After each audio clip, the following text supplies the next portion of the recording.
interpeller, nous laisser toucher par le Seigneur.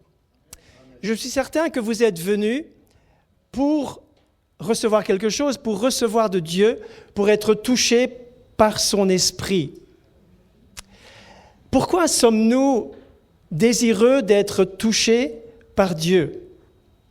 Très souvent, il faut l'avouer, nous sommes centrés sur nos besoins et nous désirons être touchés pour être bien, pour être réconfortés, encouragés, également pour être souvent rassurés parce que nous aimons ressentir quelque chose, rassurés de la présence de Dieu, comme si elle n'était pas là.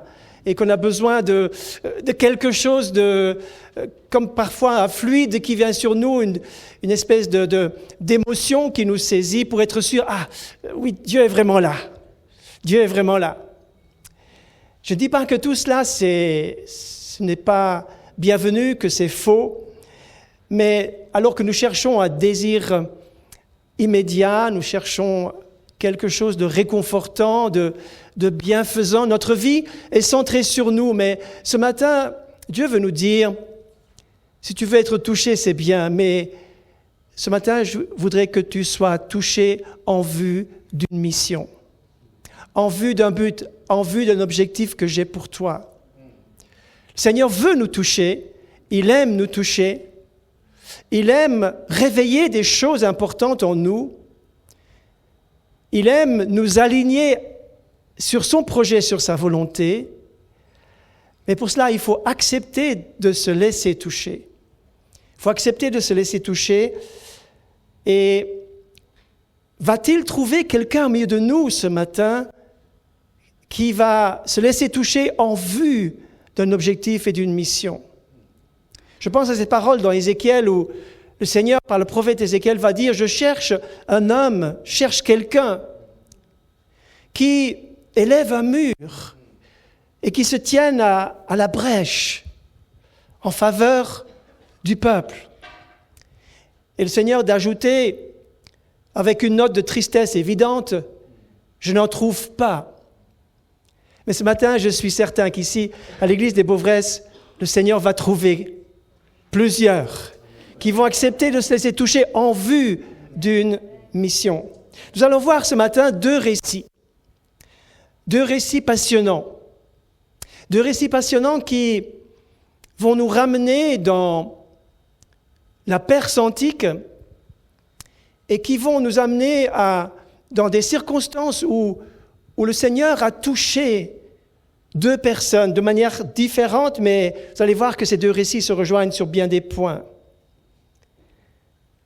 Et qu'ils vont nous montrer que Dieu est avec ceux qui acceptent de se laisser toucher pour entreprendre quelque chose. Parce qu'il ne suffit pas seulement d'être touché, mais il faut encore donner suite et agir, répondre, se lever et faire quelque chose. Nous sommes aux alentours de 475 environ, 475 avant Jésus-Christ. Nous sommes dans la Perse antique et nous sommes dans la capitale du grand royaume qui s'étend depuis l'Inde jusqu'en Éthiopie. C'était la puissance qui avait conquis les Babyloniens, qui avait conquis les Mèdes. Et voilà que les Perses étendent encore davantage le royaume. Leur capitale, c'est Suse. Et dans cette capitale, tout se passe bien. La gestion du pays énorme se passe au mieux. Et pourtant, quelque chose est en train de se passer, de se fomenter dans les coulisses de ce pays. À cause, non pas du roi, qui est un roi omnipotent, il a droit de vie et de mort sur à peu près tout, mais c'est aussi un roi capricieux qui se laisse très facilement embobiner par des choses. Il se laisse également manipuler, et c'est le cas, car son premier ministre a une idée farouche derrière la tête. Et voilà que dans cette Perse antique, nous sommes à Suse, je l'ai dit, se trouve non seulement dans la capitale, mais répartis dans tout le royaume, se trouvent des Juifs. Ils ont été déportés à l'époque, ils ont été exilés à l'époque de force, il y a à peu près 80 ans en arrière. Ils sont donc répartis un peu ci, un peu là, et dans la capitale, il y en a pas mal. Et il y a ceux qui se sont assimilés, ceux qui vivent, après 80 ans, on peut comprendre, à la manière des Perses, mais il y en a aussi qui sont restés complètement non assimilés. Ils sont restés juifs purs et réellement juifs dans le plus pur du terme, rattachés au Dieu d'Abraham, d'Isaac et de Jacob. Et parmi eux se trouve un homme qui va avoir finalement l'information que ce premier ministre mauvais, qui s'appelle Haman ou Haman, ce premier ministre va donc chercher à anéantir tous les Juifs du royaume. Et cet homme qui est resté intègre face à la foi de ses pères, qui est resté en communion avec Dieu, tout en vivant si loin, à 2000 kilomètres de sa patrie, de la patrie de ses ancêtres, il est resté intègre et fervent, il est resté sans aucun compromis. Sa foi est intacte et il est très préoccupé de ce qu'il vient d'apprendre. L'anéantissement du peuple juif qui est prévu pour une certaine date, dans pas très longtemps, le 13e jour du 12e mois, est projeté, est prévu cet anéantissement, ce génocide. Et le roi Xerxès Ier de ce grand royaume perse a signé le décret. Cet homme, c'est Mardochée, vous l'avez reconnu. Mardochée va donc découvrir cette conspiration, cette menace d'extermination, et je vous invite à lire avec moi dans le livre d'Esther au chapitre 4, juste 2 versets. Mardochée est touché profondément. Et le texte nous dit ceci. Mardochée, ayant appris tout ce qui se passait, déchira ses vêtements, se couvrit d'un sac et de cendres, puis sillonna la ville en criant à pleine voix son amertume. Et il se rendit jusqu'aux abords de la porte du roi, car son entrée était interdite à toute personne habillée d'un sac. Le verset 4 nous dit ceci. Les servantes d'Esther et ses eunuques vinrent lui annoncer cela, et la reine fut très effrayée. Elle envoya des vêtements à Mardochée pour le couvrir et lui faire ôter son sac, mais il ne les accepta pas. Prenons donc ce petit extrait hors du livre d'Esther, un livre formé de 10 chapitres que vous lirez chez vous ce soir. Nous n'allons pas aller plus loin dans ce texte, mais juste nous rappeler, non pas toutes les intrigues et tous les rebondissements qui vont avoir lieu bientôt, mais juste, j'aimerais faire ressortir l'essentiel de ce message de ce matin, qui n'est pas toute l'histoire, mais juste la pensée principale, qui est ce message d'urgence qui arrive dans le cœur de Mardochée, qui doit être transmis d'une manière extrêmement solennelle, comme une trompette qui sonne, comme un ultimatum, comme un cri de la dernière chance pour ce peuple. Et cet homme va pouvoir prendre toute la détresse qui règne dans cette ville, toute cette détresse qui touche son cœur et qui fait qu'il crie et qu'il déchire ses vêtements en signe de deuil et de désolation profonde. Il arrive jusqu'aux portes du palais, mais pas plus loin. Et dans ce palais habite quelqu'un qu'il connaît bien. Quelqu'un qu'il connaît bien, c'était sa petite Hadassa, cette petite fille qu'il avait élevée lui-même. Elle était orpheline, juive, de père et de mère, orpheline de père et de mère, et elle n'avait forcément peu d'espérance d'évoluer dans des sphères où on est très riche, très à l'aise et où on a vraiment beaucoup de perspectives d'avenir. Mais voilà que ce fameux roi, vous vous souvenez de son nom, Xerxès Ier, l'empereur perse, qui avait renvoyé sa femme, cherche une nouvelle femme et il va faire un concours de beauté dans le pays. Et voilà que Hadassa fait partie des prétendantes. Non seulement des prétendantes, mais elle est choisie parce qu'elle dégage, semble-t-il, un charme particulier qui, c'est très subjectif, c'est très personnel tout cela, mais qui va conquérir le cœur du roi. Et cette jeune juive dont l'oncle Mardochée avait bien dit « Tu ne diras rien à personne. Chut, c'est notre secret. Tu ne diras jamais que tu es juif. » Et voilà que de sa humble demeure, elle est propulsée dans le palais du roi et d'une situation extrêmement simple et sans grand confort. Et elle est catapultée comme cela dans un univers complètement différent. Un palais. Elle n'y peut rien de son charme. Elle est belle par nature, mais une grâce spéciale au travers de ce qu'elle est, de ce que Dieu avait pensé pour elle depuis toujours, fait qu'elle se retrouve donc non seulement d'être dans le palais, mais d'être l'épouse même de ce fameux roi dictateur Xerxès Ier.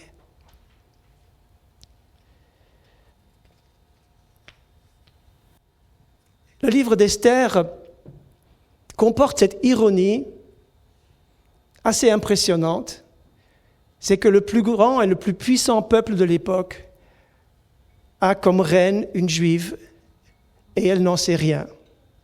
Elle ne le sait même pas. Et Esther, qui a été habituée à obéir à son oncle, à travailler humblement dans sa maison, elle était cette fille toute simple, qui faisait tout ce qu'une orpheline de l'époque faisait naturellement pour obéir, pour écouter, pour servir, etc., etc. La voici qui évolue dans un monde complètement différent, dans un monde de paillettes, un monde de glamour.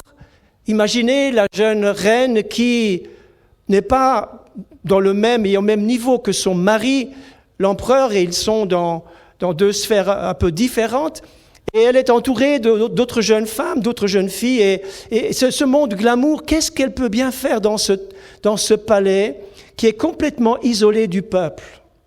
Que se passe-t-il derrière les grandes murailles, les hautes murailles de ce palais, où elle évolue en essayant de passer son temps, en feuilletant les revues, les revues glacées du palais, avec peut-être en prenant des selfies, en envoyant sur son profil Facebook ou Instagram, que sais-je, en essayant d'être quelqu'un, d'avoir des likes et de s'amuser d'une manière ou d'une autre. En tout cas, elle est là, occupée à soigner son image. Elle est immunisée par rapport aux problèmes du dehors qui ne la concernent pas. Elle est comme anesthésiée, embuée dans ce monde artificiel. Sa conscience est endormie et par les fastes et les fêtes et la vie facile, un monde de plaisir. Elle n'est pas au courant de cette menace qui plane. Et Esther, qui est du peuple de Dieu, qui a reçu une grâce spéciale pour être réellement un témoin du Dieu d'Abraham, d'Isaac et de Jacob au sein même du palais, elle est distante des problèmes de son peuple. Elle n'est même pas au courant. Et il faut que cette voix prophétique de son oncle Mardochée qui arrive à sa porte et qui lui fait parvenir une lettre qui la met au courant de cette menace sur le peuple juif. Cette lettre, cette missive, d'abord elle dit non, il faut vite te couvrir, tu ne peux pas être comme ça, vite étouffe tout cela. Ça ne fait pas bonne presse ici, c'est pas accepté, c'est pas toléré, il faut que tu sois quelqu'un d'autre. Mais Mardochée est un juif de pure souche, un juif non assimilé, un juif qui reste intègre et qui est touché par ce qui touche le peuple. La question que je pose au travers de l'exposé de ce petit récit, qui est une histoire authentique qui s'est passée, nous sommes en 475 avant Jésus-Christ, c'est que peut-être certains disent, mais les problèmes du monde, c'est beaucoup trop lourd pour moi, je ne peux pas tout porter. Je ne peux pas tout prendre à cœur. On peut se sentir comme, on peut comprendre Esther, qui finalement se protège, qui reste relativement discrète. Elle est une juive non seulement discrète, mais littéralement inconnue, tandis que Mardochée est un juif professant, un juif qui témoigne, un juif qui tient son identité, l'identité publique versus une identité secrète. C'est l'image de beaucoup de chrétiens qui sont dans le monde aussi dans leur identité secrète. Ils sont chrétiens dans leur quartier, dans leur place de travail, dans leur école, etc., mais personne n'en sait rien. Ils vivent une vie correcte, mais personne n'en sait rien, ils font aucune différence. Et puis il y a ceux qui sont comme Mardochée, qui réagissent, qui sont touchés par quelque chose, qui sont touchés par une détresse, par un ultimatum. Alors l'ultimatum, nous le connaissons aussi. L'ultimatum, ce n'est pas la fin du monde, l'ultimatum, c'est le retour de Jésus. Et le retour de Jésus, c'est une bonne nouvelle. C'est toujours une bonne nouvelle. Mais le Seigneur nous dit que avant son retour, l'amour se refroidit, les lampes s'éteignent. Le témoignage deviendra difficile. L'opposition va s'élever, la foi va diminuer. La résistance va grandir. Et les impossibilités vont également s'accroître pour le peuple de Dieu. Les menaces vont planer de toutes sortes. Pas besoin de faire un descriptif de ce que nous voyons, ce que nous entendons, même s'il y a beaucoup d'annonces qui sont à prendre avec beaucoup de relativisme.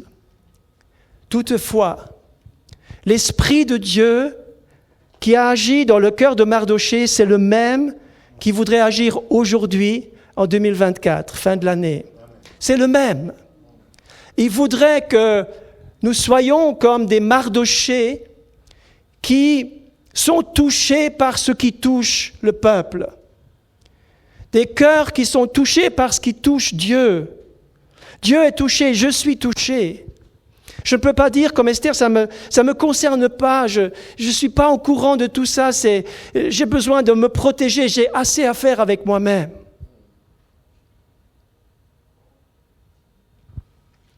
Nous avons habité pendant 22 ans à la gare de Genève, au 7e étage de l'église. Et je me souviens que surtout la première année, en 99, quand nous sommes arrivés, eh bien, lorsque nous sortions en famille, je regardais toujours, est-ce que mes enfants sont tout près de moi? Est-ce que ça va? J'étais en mode protection. Je veillais pour que elle passe pas trop près du trafic, ou bien pour qu'on ne perde pas l'une ou l'autre dans la foule, etc. Tout le temps en train de protéger.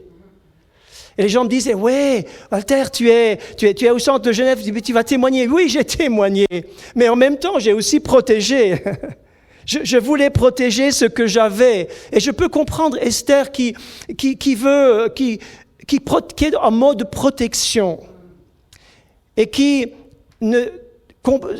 comprenez bien, elle ne voulait pas s'engager dans tout. Elle n'était pas encore touchée par ce qui touche le peuple de Dieu.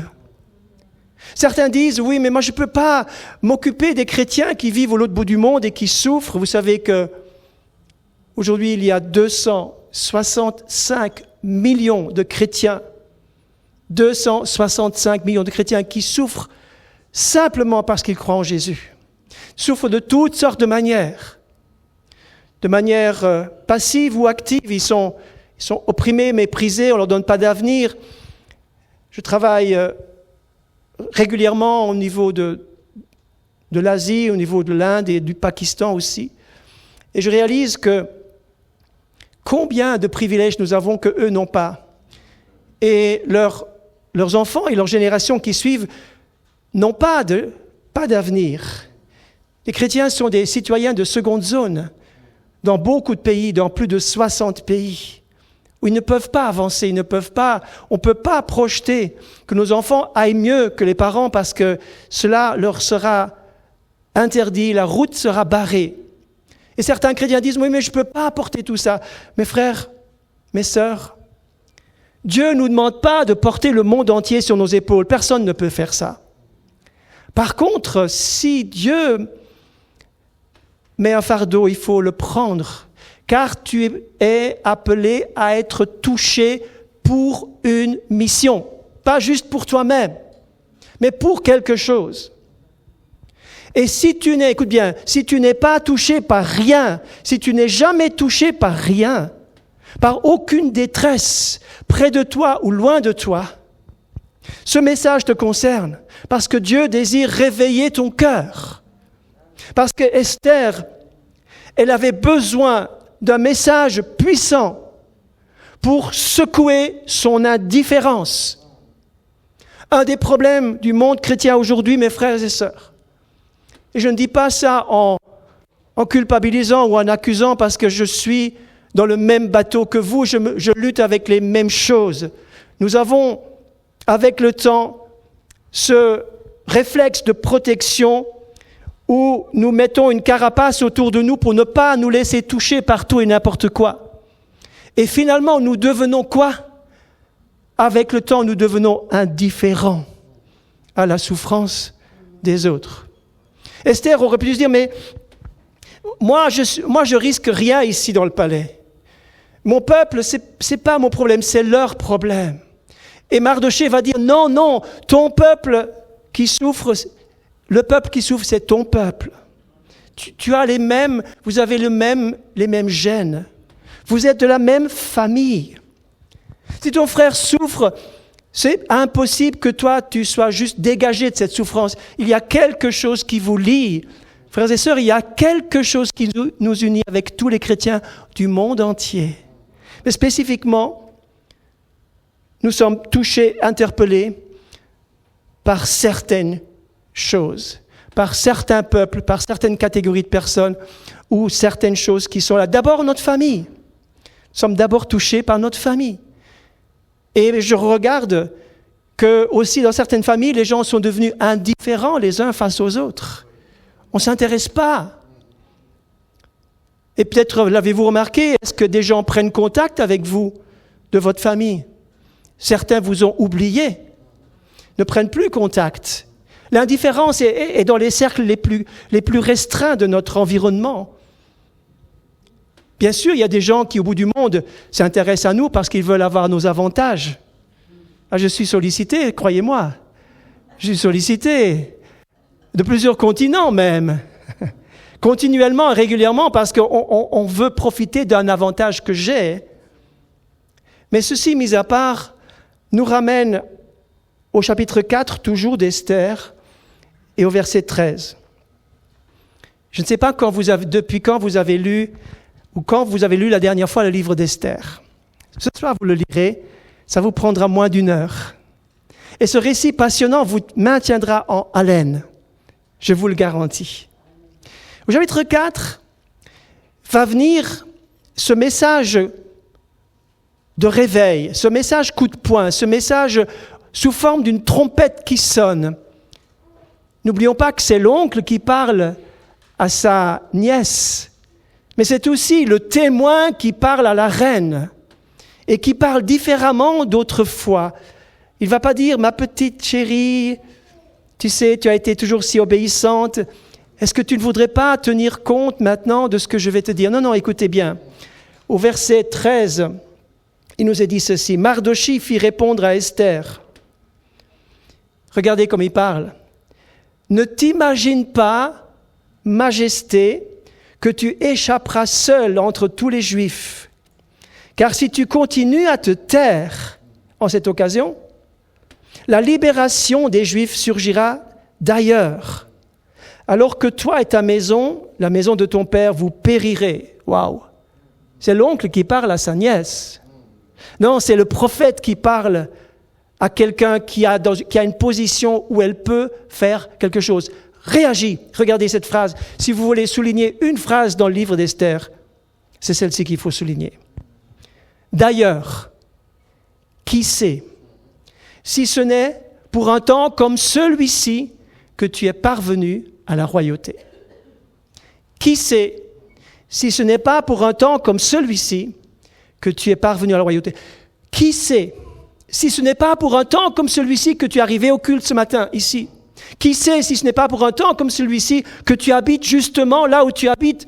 Peut-être que tu te dis, mais je n'ai pas choisi, moi, je suis là juste parce que les circonstances ont fait que.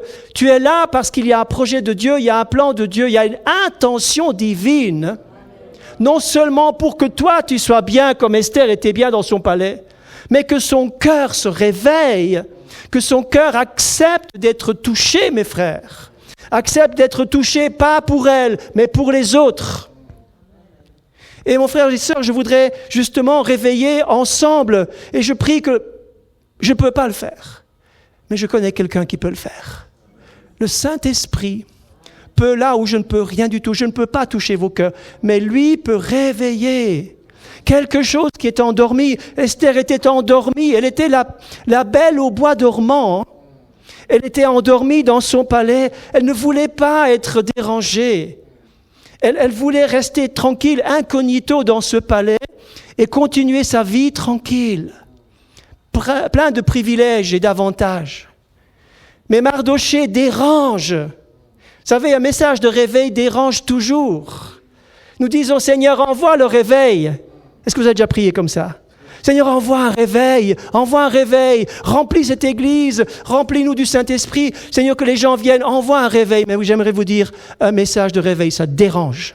Ça dérange l'ennemi, mais nous serons dérangés dans nos conforts et nos aises. Nous serons dérangés dans le fait que nous nous sommes habitués à quelque chose au point que nous ne sommes plus vraiment touchés.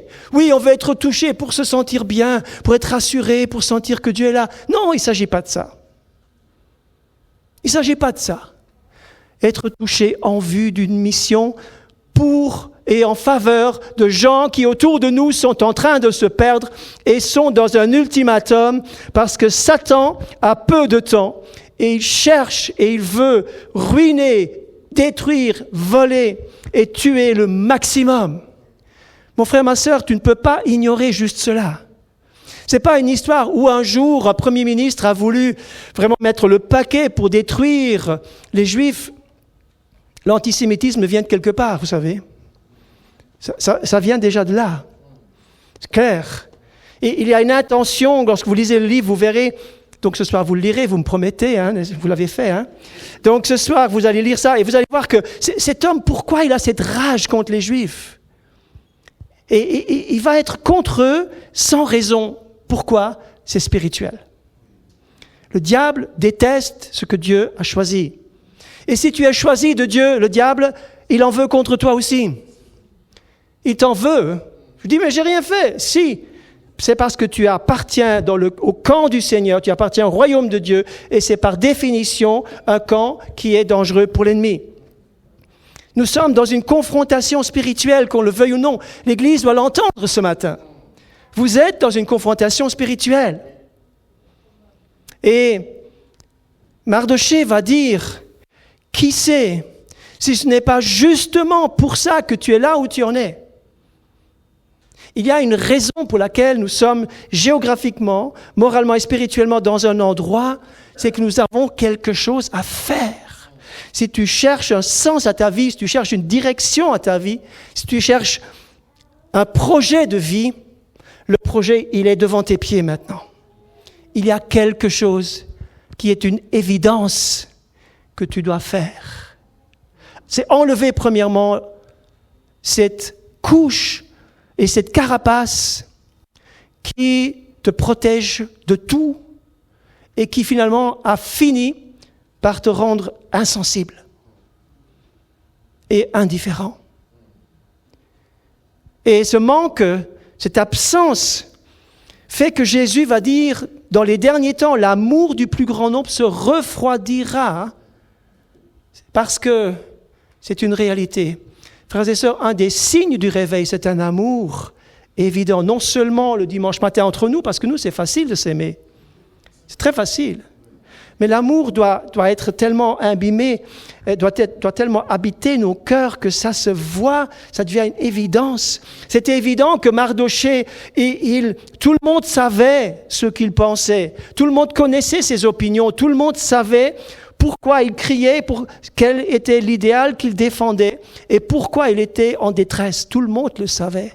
Mon frère, ma sœur, c'est le temps, je ne sais pas, les drapeaux là, de sortir son drapeau. C'est le temps de dire, j'ai une cause, j'ai un but, j'ai une mission. Je sais pourquoi je vis, j'ai une identité. Je ne suis pas un chrétien en secret qui ne sait plus trop bien où il se situer. Je suis un chrétien qui a une position. Un chrétien qui a un mandat, qui a une mission. Je veux être touché tout à nouveau ce matin parce que j'ai une mission vers l'extérieur. Je veux dépasser le besoin personnel d'être bien, d'être rassuré, d'être confortable. J'ai une mission vers un monde qui se perd, où le diable est descendu car il a peu de temps. Qui sait, si ce n'est pas pour un temps comme celui-ci, que tu es parvenu à la royauté. Et Esther a oublié que ce n'était pas grâce qu'elle était là. Elle n'a rien fait pour. Elle n'a pas passé un deuxième examen pour réussir finalement l'entrée étroite pour être au palais, pour être parmi les prétendantes. Elle est juste tombée sous le charme de l'empereur. C'est tout. Et vous savez, là où vous êtes, c'est par grâce que vous êtes là. Certains disent, oui, mais j'ai travaillé pour être là. Oui, mais je me suis donné beaucoup de peine, j'ai beaucoup payé d'argent. Oui, mais finalement, tout est grâce. Tout est grâce au final. Avec ça, nous devons être d'accord, tout est grâce. Esther a du mal à se décider. Elle a du mal à se décider, je ne vais pas rallonger. Mais à un moment donné, le déclic se fait. Le déclic se fait. La décision est prise, elle est hésitante, elle ne sait pas, elle est pour, elle est contre, elle ne sait pas trop, elle dit est-ce que je vais réussir? Et puis elle se dit mais je ne peux pas aller vers le roi sans être invitée, je ne peux pas. Je risque ma vie, même moi, la reine. Peut-être je pourrais attendre encore un peu et puis voir comment ça évolue la situation. Et puis je vais peut-être trouver une autre combine, un autre chemin pour aller sans risquer ma vie. Et puis de toute façon, ça sert à quoi? C'est une goutte d'eau dans l'océan. Beaucoup de chrétiens pensent ça. Ça sert à rien. J'ai pas de poids. Ma prière, ça sert à quoi? Ça va changer quoi dans la marche du monde? Mon frère, ma sœur, tu ne sais pas dans le monde spirituel l'impact que tu as. Quand deux s'assemblent, quand deux se mettent d'accord, quand deux s'associent pour une chose, le Père t'entend et il répondra à ta prière. Un jour, tu verras le résultat de tes prières. Aujourd'hui, le diable aimerait te dire, ou ta propre incrédulité voudrait te dire, ça ne sert pas à grand-chose. Ça changera quoi finalement? Pour finir, Esther va se positionner. Elle va d'abord dire qu'elle est juive, mais avant ça, elle va commencer à faire quelque chose. Elle va jeûner et prier. Et le changement va venir à partir de là. Le jeûne et la prière vont mettre en mouvement une série de choses que vous lirez ce soir chez vous. Chut, je n'en dis pas plus. Car il y a toutes sortes d'intrigues, toutes sortes de rebondissements passionnants qui vont se passer. Chut, on n'en parle pas. C'est pour vous ce soir. Et Esther va donc réussir à dépasser sa timidité, dépasser sa crainte, dépasser son confort. Elle va sortir de sa zone de confort. Et à partir de là, tout va s'enclencher. Je vous ai dit tout à l'heure qu'il y avait une deuxième histoire. Oui, il y en a une deuxième. Figurez-vous que cette deuxième histoire, elle se situe dans la même ville. Elle se situe dans la même ville environ 50 ans plus tard. Nous sommes en 430 avant Jésus-Christ. Toujours dans la capitale perse, qui s'appelle Suse. Et là, nous trouvons encore, dans les générations qui avaient quitté Israël à l'époque, qui avaient été emmenées par les Babyloniens, depuis plusieurs générations, ils sont toujours là. Les uns sont assimilés, d'autres ne sont pas assimilés. Et parmi ceux qui ne sont pas assimilés, on retrouve quelqu'un d'autre. Quelqu'un qui aussi travaille au palais du roi. Waouh, quelle similitude! Et si vous tournez 3-4 pages en arrière, vous trouverez quoi?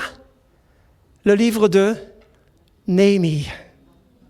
Et le texte nous dit que Néhémie, qui veut dire Dieu console, est également dans une situation très confortable.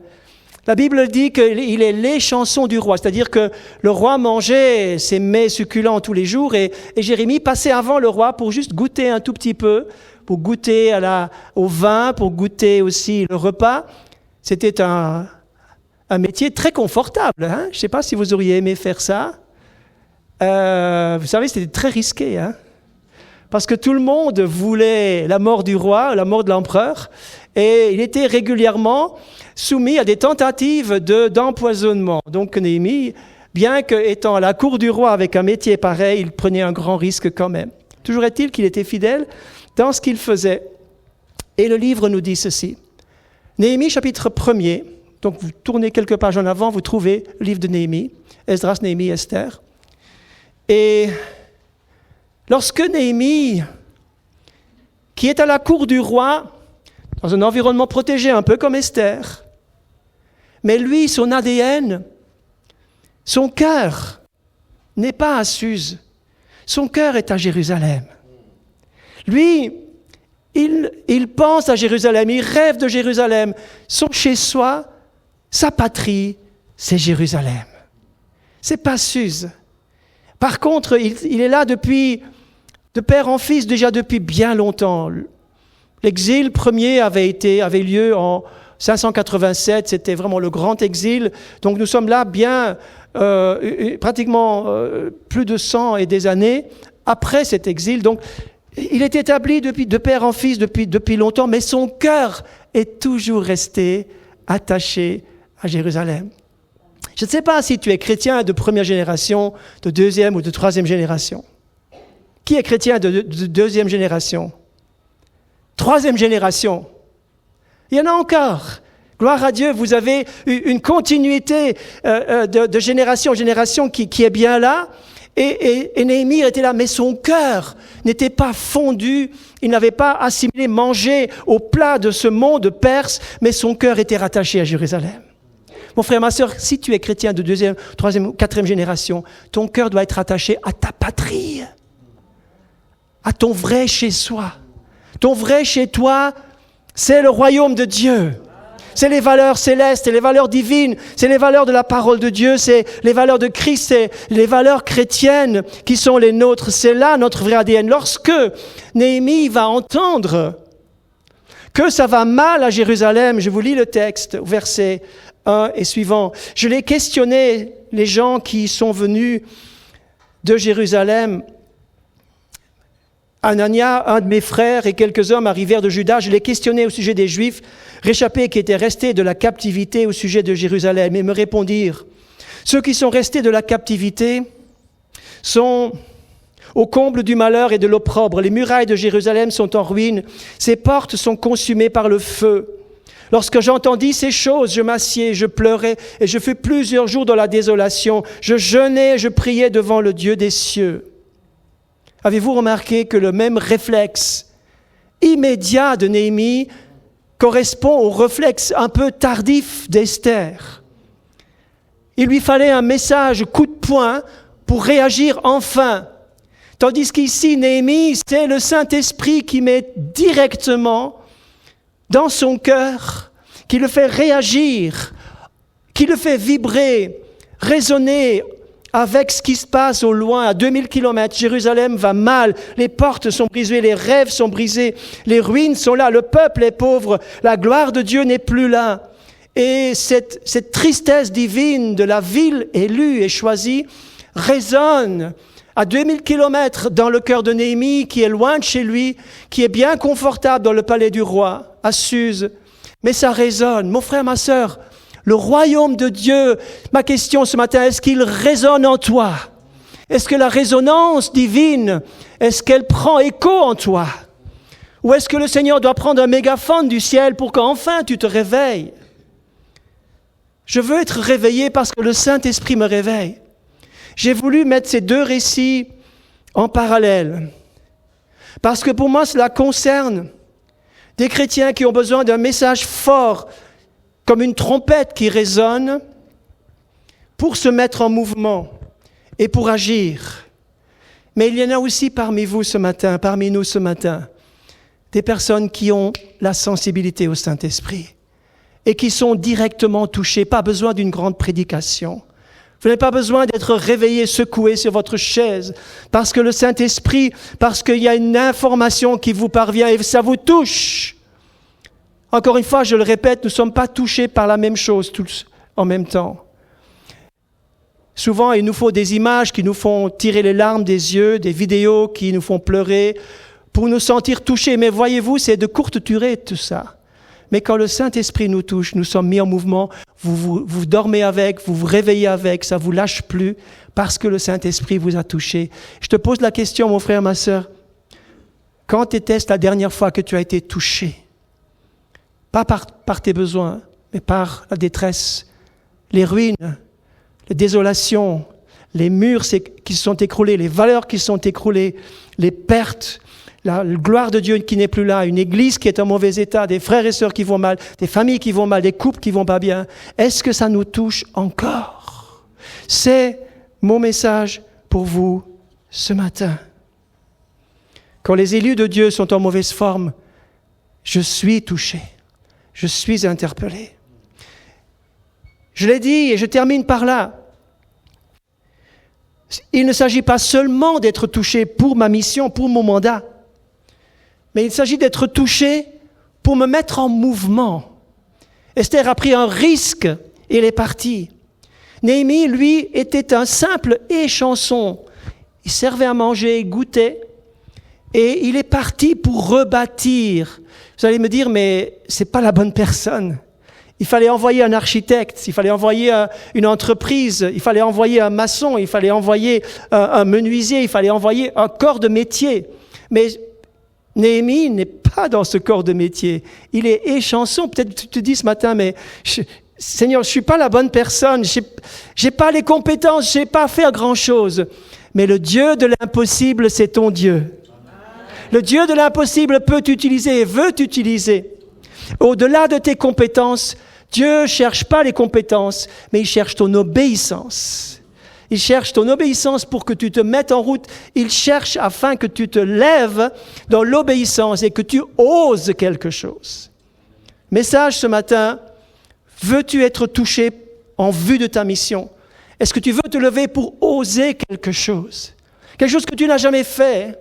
Esther n'avait jamais osé faire cela. Elle est allée, elle a reçu la grâce. Néhémie s'est levé, est allé trouver le roi. Il n'avait pas le droit d'être triste devant le roi. Et lorsque le roi va lui poser la question, pourquoi es-tu triste? Il y a encore une phrase ici que j'aimerais vous faire remarquer dans le livre de Néhémie, chapitre 1. Il est dit, je priais le Dieu des cieux avant d'ouvrir la bouche devant le roi pour lui répondre du tac au tac, il va prier. Des fois, il faut prier avant de prier. Nous prions parfois, comme ça, spontanément, et nous disons à peu près n'importe quoi. Parfois, il faut prier avant de commencer à prier. Et sa phrase, et l'expression de sa demande va toucher le cœur du roi, qui va lui ouvrir les portes. Il va partir, il va avoir l'argent pour, il va avoir les laissez-passer, et il va venir pour devenir le bâtisseur des ruines de Jérusalem. Simple échanson du roi, devenu le bâtisseur qui en 52 jours va relever cette ruine qui était ces ruines de Jérusalem. Alléluia. Savez-vous que de grandes choses peuvent se passer en si peu de temps lorsque Dieu trouve quelqu'un qui se tient à la brèche dans un mur qui est tombé. Et Dieu dit, je n'en trouve pas. Ce matin, je vous pose la question. est-ce que Dieu va trouver quelqu'un qui se tient à la brèche, qui entend le message et qui va sortir de son confort, sortir de son indifférence, sortir de son insensibilité pour se mettre en position et pour oser quelque chose. Car il y a autour de nous des murs qui sont écroulés, des peuples et des familles en détresse. Il y a une fureur du diable qui est là pour la destruction. Et Dieu ne veut pas simplement qu'on sache cela, qu'on constate ces choses, mais qu'on réagisse. Que ceux qui ce matin voudraient, quel que soit votre âge, ne dis pas c'est pour les jeunes, je suis trop âgé pour réagir, j'ai déjà fait beaucoup. Si tu es vieux, excusez-moi l'expression, si tu es vieux, je sais qu'en Afrique le vieux c'est un terme d'honneur. Hein. Ici un vieux c'est un terme qui est tout en bas. Mais j'aimerais vous dire, si tu es dans l'âge d'or, ça vous va mieux comme ça? Si tu es dans l'âge d'or, ton corps est fatigué, on est bien d'accord, mais ton esprit est en pleine forme, ma sœur. Ton esprit est en pleine forme, mon frère. Si quelqu'un veut réagir ce matin, lève-toi à ta place simplement, pas devant moi, mais devant Dieu. Je vous invite à prier.